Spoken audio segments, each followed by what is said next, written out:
자, 오늘의 말씀의 제목이 하나님의 사람은 문제를 이렇게 풀어간다. 하나님의 사람은 문제를 이렇게 풀어간다. 그렇게 정했고요. 제 설교 원고에는 그리스도인은 문제를 풀어가는 방식이 다르다. 이렇게 했습니다.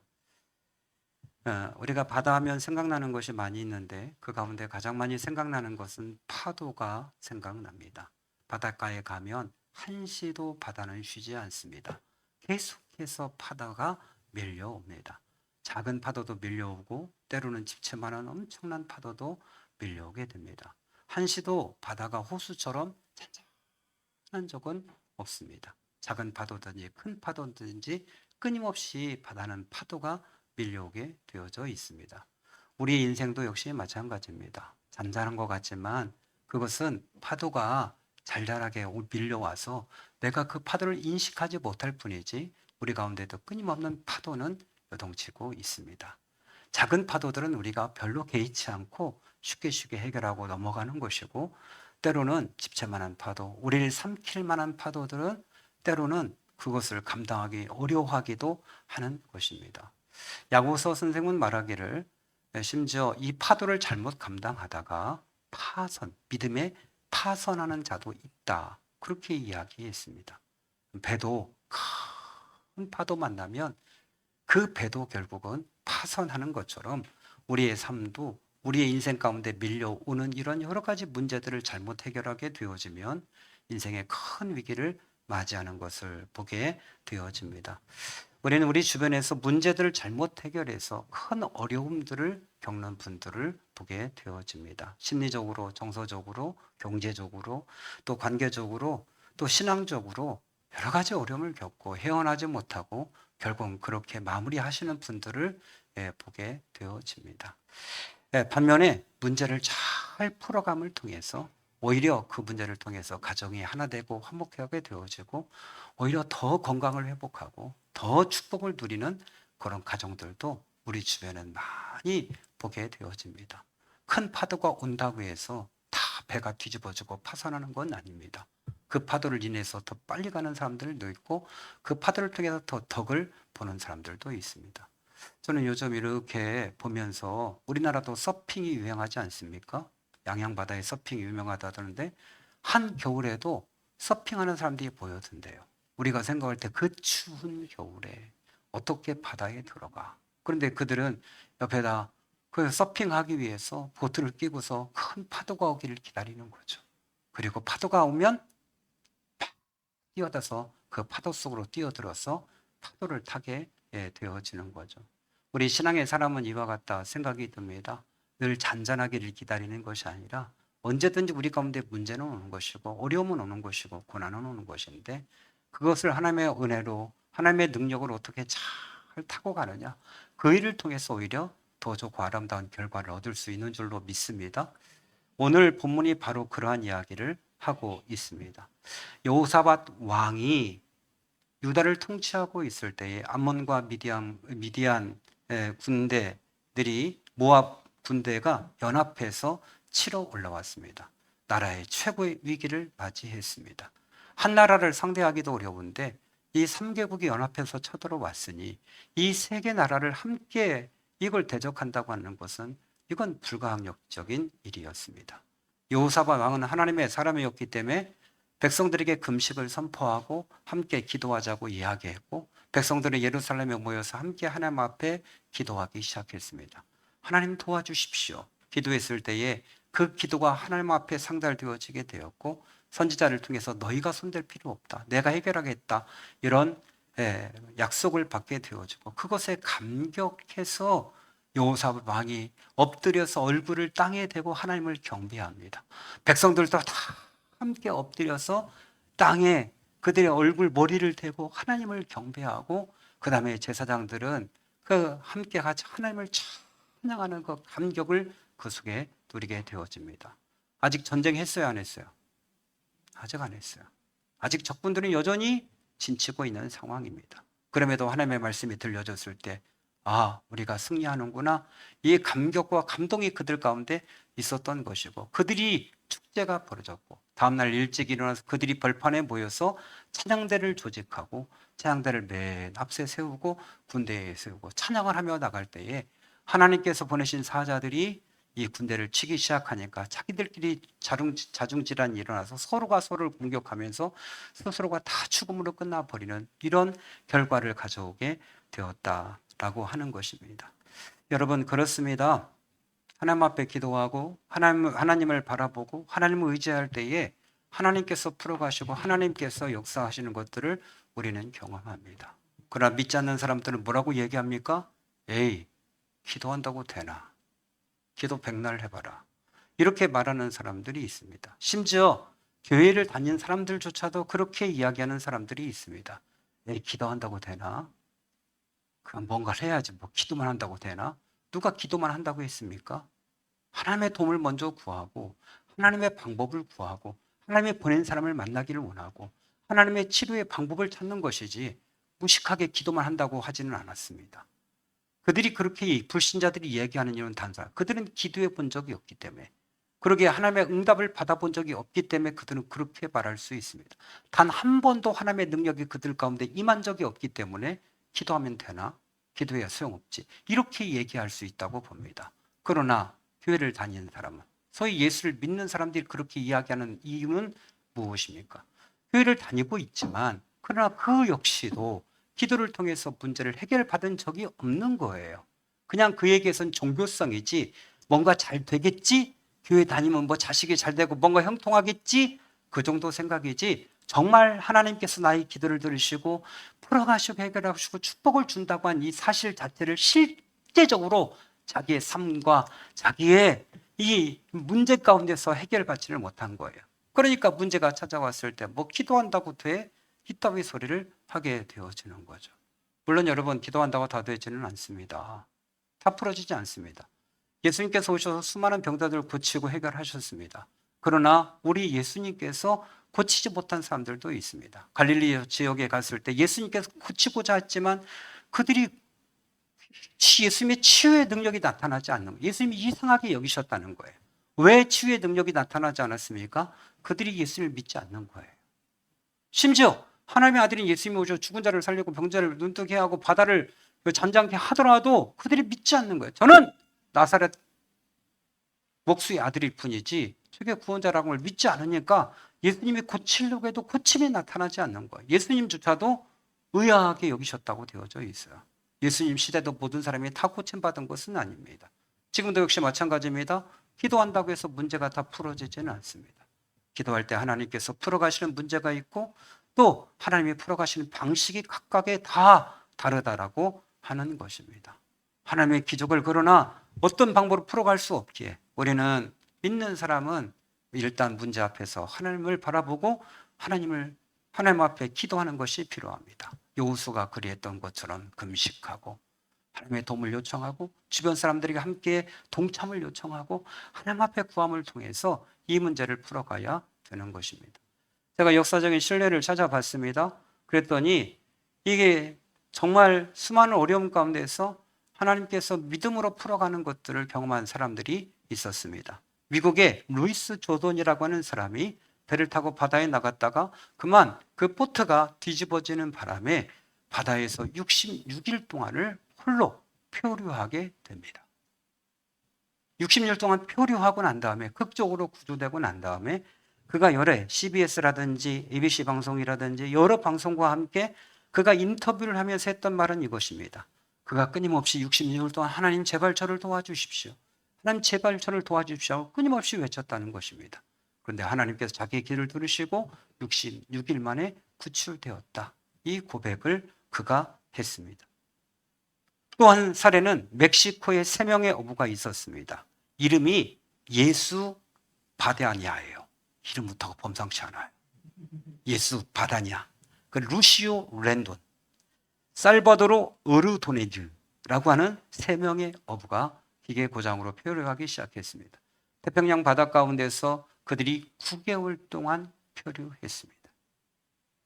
그들이 먹었던 것은 새우, 그 다음에 물고기, 그 다음에 바다 거북을 잡아서 먹고 비를 받아서 9개월 동안 생존했다고 합니다. 그들이 살아남을 수 있었던 이유는 성경을 읽고 기도하며 절망을 이겨낼 수 있었다. 그렇게 고백을 합니다. 성경 읽고 기도하면서 하나님께서 구해주실 거라고 하는 그 믿음을 붙잡았기 때문에 우리는 9개월을 버틸 수 있었다라고 고백합니다. 그래도 이들은 3명이잖아요. 그런데 혼자 조난당했던 사람이 있어요.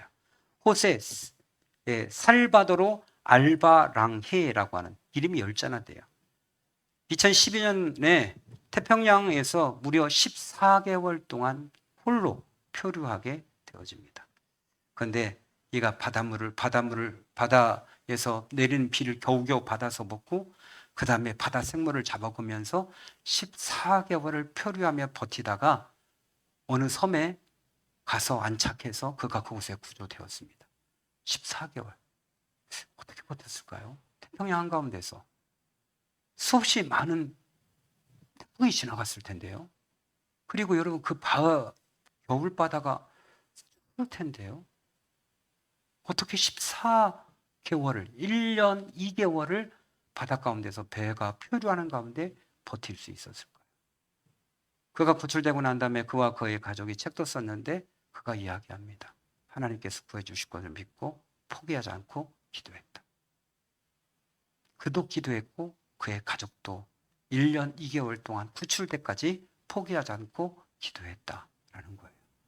그럼 바다에서 1년 2개월 동안 돌아오지 않으면 끝난 거 아닙니까? 그럼에도 불구하고 포기하지 않고 1년 2개월 동안 구출되는 소식이 올 때까지 기도했을 때 하나님께서 놀라운 방법으로 그를 구출하셨다라고 하는 사실입니다. 그렇습니다. 우리가 인생의 큰 파도를 만날 수 있고 작은 파도를 만날 수도 있습니다. 그러나 예수님을 믿는 사람들은 그 파도를 이겨내는 방법들이 다릅니다. 불신자들은 여러 가지 방법들을 논의하겠지만 예수 믿는 사람들은 먼저 하나님 앞에 가게 되어지는 거죠. 히스기야를 알고 계시지 않습니까? 히스기야에게 감당할 수 없는 사내들이 쳐들어왔습니다. 그에게 서신을 보냈죠. 항복하라고. 수치스러운 그 항복 선언문을 그에게 보냈을 때 히스기야가 어떻게 했습니까? 그걸 하나님의 제단에 갖다가 그 편지를 펴놓고 하나님 앞에 울면서 기도했습니다. 하나님 이렇게 편지가 왔습니다. 구해 주십시오. 하나님께서 감동하시고 하나님께서 그 전쟁 가운데 승리하게 만들어 버리셨습니다.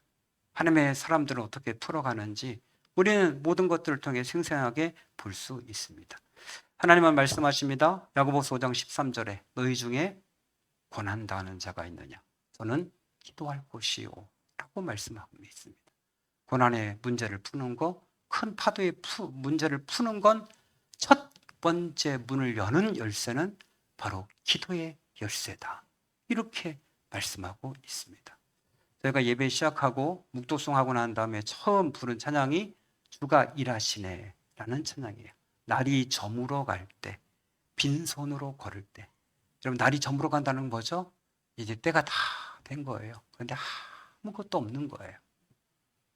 아무것도 손에 집은 게 없는 거예요. 그리고 내 힘으로 안 될 때, 빈손으로 걸을 때 이렇게 돼 있어요. 그때가 바로 하나님의 때래요. 내가 아무것도 할 수 없어요. 아무것도 거둔 것도 없고 할 것도 없고 일할 수도 없고 아무것도 할 게 없어요. 그런데 그때가 하나님의 때. 이렇게 돼 있어요. 여러분 예수 믿는 게 얼마나 좋습니까? 하나님을 섬기는 게 좋습니까? 세상에 내가 할 수 없다 그럼 끝이에요. 나는 이제 포기했어 그럼 그게 끝이에요. 근데 신앙은 뭐죠? 나는 할 수 없어. 우린 끝났어. 그러면 그 다음이 뭐예요? 주가 일하시네. 그때가 하나님의 때고 그때가 주님이 일하실 때. 이게 신앙, 이런 간증이 없으면 어떻게 기독교가 2000년 동안 지금까지 올 수 있고 이 시골 구석까지 교회가 세워질 수 있었겠습니까? 이런 기적이 없으면 어떻게 우리가 신앙생활을 할 수 있겠습니까? 그때가 바로 하나님의 때고 하나님이 일하실 때라고 하는 사실입니다. 여러분, 우리는 기도의 능력을 믿습니다. 그렇기 때문에 어떤 일을 만나게 되어지면 항상 하나님 앞에 해야 될 것은 주님 어떻게 할까요? 주님 이걸 어떡하죠? 이게 늘 입버릇처럼 돼야 돼요. 어떤 문제가 닥치면 주님 어떻게 할까요? 어떨까요? 여러분 젊을 때는 그냥 힘이 있고 무식하고 아무것도 안 보이고 그냥 들이받고 그냥 하고 하면 됐는데 나이가 들어가면 어떤 일을 하나 처리할 때마다 마음을 조아리게 돼요. 흥하게 돼요. 이걸 또 어떻게 넘어가나. 이런 마음들이 들게 되어져요. 아들이 갑자기 명절에 자기 결혼하겠대요. 그냥 결혼합니다. 예식 안 합니다. 이렇게 하는데 덜컹한 거예요. 그냥 선전포고예요. 이걸 어떡하나. 뭐 어떻게 멍하니 중심을 잡을 수가 없어요. 큰일 났다. 이거 어떻게 넘어가나. 이런 생각. 갑자기 결혼하면 그래도 시아버지 되는 사람이 패물도 해줘야 된다며요. 그래도 뭔가 자식에게 조금이라도 성의를 표해야 된다며요. 그럼 이거 어떡하나. 아무것도 준비된 게 없는데 이걸 또 어떻게 넘어가나. 그게 주님 큰일 났습니다. 어떡합니까? 후하고 되고 하나님께서 은혜 가운데 또 넘어가게 하시고 그런 것 아니겠습니까? 여러분 이번에도 역시 우리 오 선생님 갑자기 돌아가시려고 한다고 해서 저한테 장례를 부탁하는데 이걸 어쩌나. 솔직히 말할 수가 없어요. 두부 때문에. 이걸 어떡하나. 이걸 도대체 이게 도대체 이걸 어떡하나. 어떡합니까 주님. 주님이 지혜를 주셨어요. 그래요. 오늘 새벽거리 정거사님의 기도를 들으면서 정말 탁월하다. 제가 어제 간곡히 부탁했어요. 하나님도 기쁘게 사람도 기쁘게 이 기도를 해야 된다. 하나님이 기쁘게만 하면 이 사람들은 실족하고 이 사람들만 기쁨의 기도를 드리면 하나님께서 서운해 하시고 이 두 가지 론을 잘 타야 된다. 이게 참 어려운 거예요. 그죠? 다 믿고 잘하고 했으면 그냥 하나님을 기쁘게 하는 기도 드리면 회중들이 다 은혜를 받죠. 애매모호하기 때문에 회중들을 왜 기쁘게 하고 막 이렇게 막 믿음으로 막 하고 그러면 하나님 보실 때 야, 전권사 이건 아니잖아? 이렇게 하시잖아. 너, 너 네 맘대로 기도한다. 이렇게 하실까 봐. 아주 탁월하게 잘 녹이셔서 굉장히 감동적이고 기도를 쭉 듣다가 오 기자님 마을을 사랑하셔서 오 기자님이란 별명까지 들으시고 이슬을 듣는다고 이건 하나님이 주신 지혜구나 이런 생각을 기도를 많이 하셨는가 보다. 누가 그 사람들이 별명으로 붙여졌던 오 기자가 대표 기도에 나올 줄은 상상조차 하지 못한 일이죠. 그게 약간 빈정반 조롱반으로 썼던 그 별명을 아름다운 언어로 승화시켜서 기도의 제목을 만들어냈으니 얼마나 대단해요. 우리가 하나님을 믿기에 어려움과 고통 당했을 때에 하나님 이것을 어떻게 하면 좋습니까? 이 기도죠. 너무 아프면 기도도 안 나와요. 너무 힘들면 그냥 주여 이 소리밖에 안 나와요. 기도가 안 돼요. 아프면 기도해야지. 이렇게 하는데 또 안 아파봐서 그래. 죽을 만큼 아프면 기도에 힘이 없다니까요. 제가 아파봤잖아요. 거의 죽을 쯤 되니까 한 발자국 움직이도 하고 침대에서 스스로도 일어나지 못하고 이게 밤새도록 아파서 통증 때문에 고통스러운데 거기도 어쩌고저쩌고 그게 안 돼요. 그게 그냥 휠체어 타고 앉아서 똥을 막 3번씩 막 쏘고 이러는데 그게 그냥 온몸이 탈진해서 그때는 기도도 잘 안 돼요. 그냥 주여 이거예요. 그래서 주님이 작은 신임에도 응답하신다. 거기서 나온 거예요. 작은 신임의 주여 이 한마디에 다 들어가 있는 거예요. 그 속에 그 주님이 그 기도 들으시는 거예요. 우리의 삶 가운데 문제를 만날 때마다 이게 참 자식 문제든 무슨 문제든지 주여 어찌합니까? 이 한마디 속에 다 들어가져 있는 거예요. 그럼 우리 유치원생이 아파서 우리 늘 주여 어찌합니까? 큰일 났습니다. 이런 고백했잖아요. 하나님께서 참 놀랍게 일하시고 이렇게 건강을 저는 전화를 받을 때마다 깜짝 놀라요. 뭐 힘이 넘쳐서 전화기 소리로 막 튀어나오실 것 같아요. 에이 목사님! 할 때마다 이분은 장교 출신인가? 이런 생각이 들어요.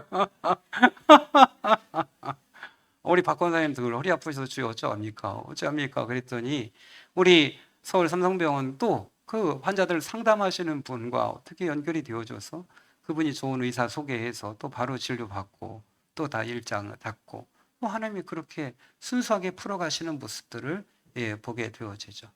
여러분 우리 사역도 작지만 마찬가지예요. 지난 월요일 날 모임 때문에 진천에는 양곡교회, 양백교회를 방문하게 되었습니다. 딱 들었을 순간에 정말 춥더라고요. 근데 이렇게 보니까 다른 목사님들 안 보였다는데 우리는 이런 등이잖아요. 이것도 싸요. 도메르담이 9,000원밖에 안 하는 건데 옛날 형광등이 이게 내부분을 끼는 거 있어요. 우리 재미도 옛날 그거였고 그죠? 2근육짜리 있고 4근육인데 4근육짜리가 있는데 멀쩡한 게 없어요. 그냥 2개씩만 이게 빼내버리고 2개 이렇게 있고 그건 전기세도 많이 들고 침침해지고 오래 가지도 않아요. 그리고 앞에도 서치라이트가 이렇게 있는데 서치 예전에 이렇게 전구 끼들한 거 300와트 끼는 거 그걸로 돼 있는데 그것도 너무 낡아 보이고 눈에 들어왔어요. 춥고 난로가 있는데 난로는 조그만 오박난로 하나 이렇게 갖다 놓고 그러셨어요. 그리고 이제 예배 드리기 전에 그게 막 전날부터 이게 바닥에 보일러를 돌려야 따뜻하다는 거예요. 워낙 추운 지역이고 그냥 이 조리식 판넬 한 장 이렇게 있더라고요. 교회 벽면이. 그 옆에 뭐 된 것도 없어요. 그냥 조리식 판넬 하나예요. 유리창은 홀창이고. 왜 크게 두르는지. 안 두르면 좋을 텐데. 왜 눈에 두르고. 이게 눈에 들어왔잖아요. 근데 난로는 하나, 여러분 로터리 난로라고 여러분 아시죠? 네모난 거. 불길이 확 올라와서 이렇게 둥그런 거 데피는 거. 그건 끓으면 엄청나고 엄청 매워요. 그건 실내에서 킬 수가 없어요. 근데 그거 하나 구석에 있고. 우리가 사놨던 난로가 생각나고 그래서 주여. 이렇게 이제 마음을 가라앉히고 주여. 이렇게 하나님께서 참 놀랍게 여기서 순전하게 일하셔서 갖다 드리고 전등도 교체할 수 있도록 하나님 배려해 주시고 또 성탄트리도 없어서 또 한 번이 성탄트리도 해드리기로 해서 이번 주에 가서 성탄트리도 또 하고 한 번이 또 거기 워낙 추우니까 핫팩 워낙 추우니까 지난번에도 영하 7도까지 내려갔대요. 우리 상상할 수도 없어요. 우리나라인가 싶을 정도로 핫팩도 그렇고 섬길 수 있도록 하나님 그냥 주여 참 어떡합니까 이거 눈에는 보이고 하나님께서 역사하시고 하나님께서 그 한마디 속에도 신음 속에도 들으시는 것을 보게 되어져요. 순수함으로 섬길 수 있도록 하나님께서 그렇게 역사하시고 일하시는 거죠. 사실 여러분 우리가 밑에 선교 감사절 그 추수감사절 선교 축제 이렇게 써놓고 다음 주일날 써놨습니다. 얼마나 무리입니까? 아침에 8시 반에 예배드리고 나서 출발해서 거기서 점심 섬기고 위에 뭐 이것저것 하고 한다고 하는 것이 사실은 그전에도 많이 섬겼고 여름에도 섬겼고 그 이후에도 또 그거 갖다 섬기고 계속 섬기고 있는 상황 가운데 또 섬긴다는 것이 사실은 쉽지 않음에도 불구하고 하나님께서 마음을 주시고 또 감당할 수 있도록 하나님께서 역사하시는 거예요. 그러니까 우리가 기도하게 되어지면 하나님께서 이 사람 저 사람 돕는 사람들을 보내시고 또 하나님께서 그 길들을 내시는 거예요. 전혀 생각하지 못했던 것들을 하나님께서 만들어 가시는 것들을 경험하게 되어져요. 사람들이 믿음이 연약한 사람들이 생각하는 건 기도하면 하나님이 뭐 직접 오셔가지고 막 뭔가 일하고 그러실 것 같은데 그렇지 않아요. 예수님께서 말씀하셔서 내가 곧 길이다. 예수님께서 기도하면 길을 보여주시는 거예요. 때로 그 길을 통해 사람들이 오기도 하고 그 문제를 해결할 방법들을 하나님께서 보여주기도 하시고 그 길을 따라가다 보면 자연스럽게 그 문제를 풀어지게 하는 거예요. 기도하기 전엔 보이지 않아요. 기도하면 하나님이 사람을 만나게 하셔요. 하나님의 물질을 보내주시고 하나님께서 해결하시게 하셔요. 하나님의 방법을 찾아 나서는 거예요. 거기에서 그 교회에서 간절하게 지난번 했던 것 가운데 미용이 너무 좋았다. 요청을 했지만 마땅치 않아서 청주에 있는 분을 모시고 가랬더니 너무 멀어서 쉽지 않다. 청주서 거기까지 가려면 왔다 갔다 너무 시간이 많이 걸리니 거기서도 복구한다. 그래서 내일 우리 소일권 차림하고 둘이 아침에 의성으로 가기로 했어요. 의성 시내에 있는 모든 미용실을 뒤져서라도 그죠? 미용사를 구하고 말겠다. 하나님이 어딘가는 예배한 사람이 있을 것이다. 또 한마디 주여 어떡합니까? 미용사가 필요합니다. 이거죠. 여러분 작은 문제든지 큰 문제든지 우리가 어떻게 할 수 없는 일이 있어요. 그럴 때마다 주여 어찌합니까? 어떻게 해야 됩니까? 이 기도 속에 하나님 응답하시고 하나님이 풀어가신다라고 하는 거예요. 여러분 잠언서 3장 6절에 너는 범사의 그를 인정하라. 그러면 그가 너를 지도하시리라 말씀하셨습니다. 인정하고 기도하고 나가면 결국은 하나님이 풀어가시고 해결하신다라고 하는 겁니다. 결론을 맺고자 합니다. 여호사밧 왕 전쟁조차도 하나님 앞에 기도하며 풀어갑니다. 전쟁 기도한다고 될 문제예요? 그런데 전쟁도 기도하니까 풀려요. 여러분 모세도 전쟁 중에 언덕에 올라가서 손 들고 기도하니까 우리 팀이 이기는 거예요. 손 내리고 기도 멈추니까 상대편이 와서 우리 군사 죽이는 거예요. 다시 손 들면 우리 팀이 가서 또 이기는 거예요. 여호수아와 갈렙이 양쪽에서 아론과 훌이 손 들고 함께 같이 붙잡고 기도하니까 전쟁에서 승리하는 거예요. 우리 가운데 죽을 때까지 문제는 있을 수밖에 없습니다. 포기하지 마시고 주님 어찌합니까? 이 한마디 되뇌이면 하나님께서 길을 내시고 해결하실 줄로 믿습니다. 네, 우리 함께 같이 찬송하도록 하시겠습니다. 네, 우리 찬송가 365장